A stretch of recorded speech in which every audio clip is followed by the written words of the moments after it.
Hey guys, Tucker Antell here with another Tucker's tutorial video.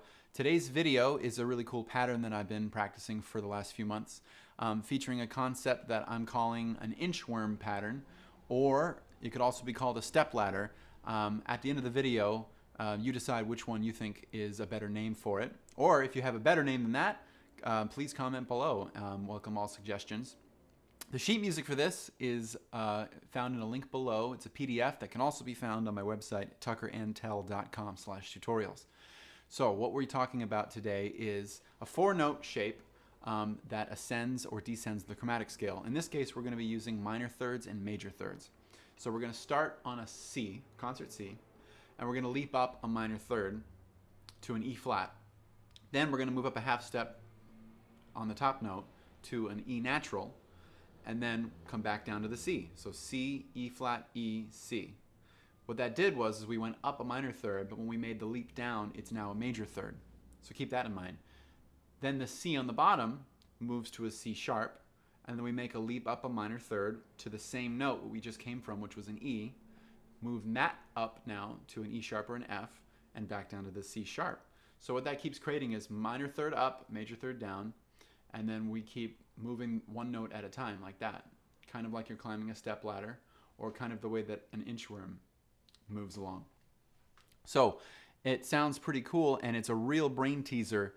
That's it's been really fun to practice. You can actually apply this to tritones and fourths and fifths, using 3-note patterns, using a whole tone scale, all sorts of cool things that sound really cool, and those will be featured in future videos. But for now, let's just focus on that first example where we're jumping up a minor third and then down a major third, ascending the chromatic scale.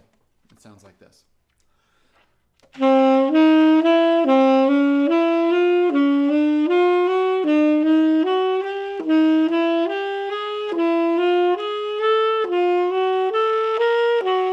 So it has a pretty cool sound.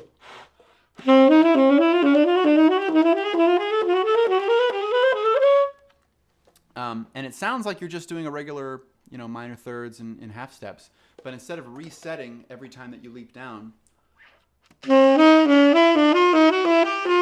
or those two notes on the either side of the interval jump are moving together. But of course, in this case, you're only moving one note at a time. So it really is kind of tricky, and it's a really great thing to practice to get some new ideas. So that is ascending, but we haven't talked about descending, and that would feature doing the same exact thing, except for now we're going to be jumping up a major third, going down a half step, and then jumping down a minor third, and then we're going to head down the same way. So it sounds like this.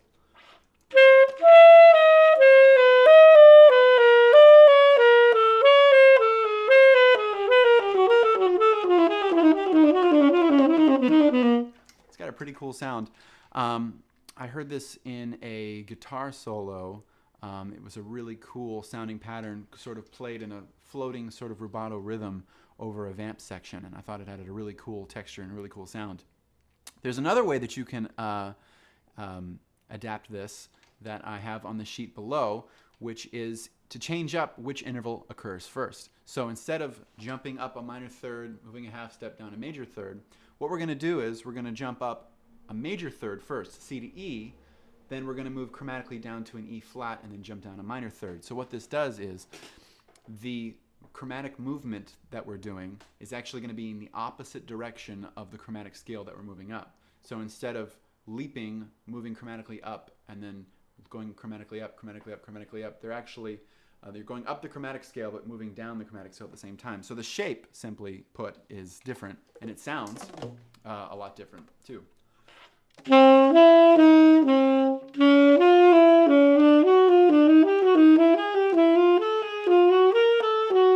So it kind of has that sharp 9 sound a little bit to it. You're kind of using both the major third and the minor third. You can also do that same against the grain or opposite direction, I call it, on the second page, descending the chromatic scale as well. So that would be like this.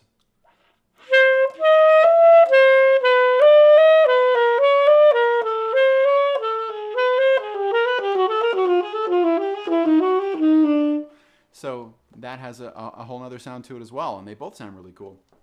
The second page actually features, there's two ways to think about the second page, which is instead of making your leap up a third while you're going up the scale or down the scale, we're going to make our leap downwards to start off with. So it changes the shape from up a third chromatic, down a third, to down a third chromatic, up a third. You could also just cover the first two notes in the first page, and you're going to create the same thing, right? Because instead of leaping up and then leaping down, we're just going to delete that first one.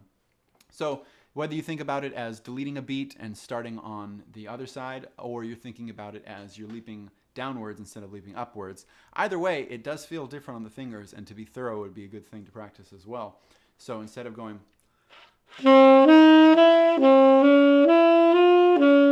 we're going to go,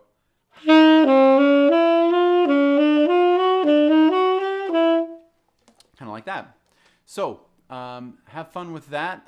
Vote on what you think it actually should be called, or let me know some cool ideas. If you've seen this in another music book before, that's cool too. Friday Finish Line lick this week is going to feature this concept to play a 2-5-1 lick. So stay tuned for that. Thanks for watching.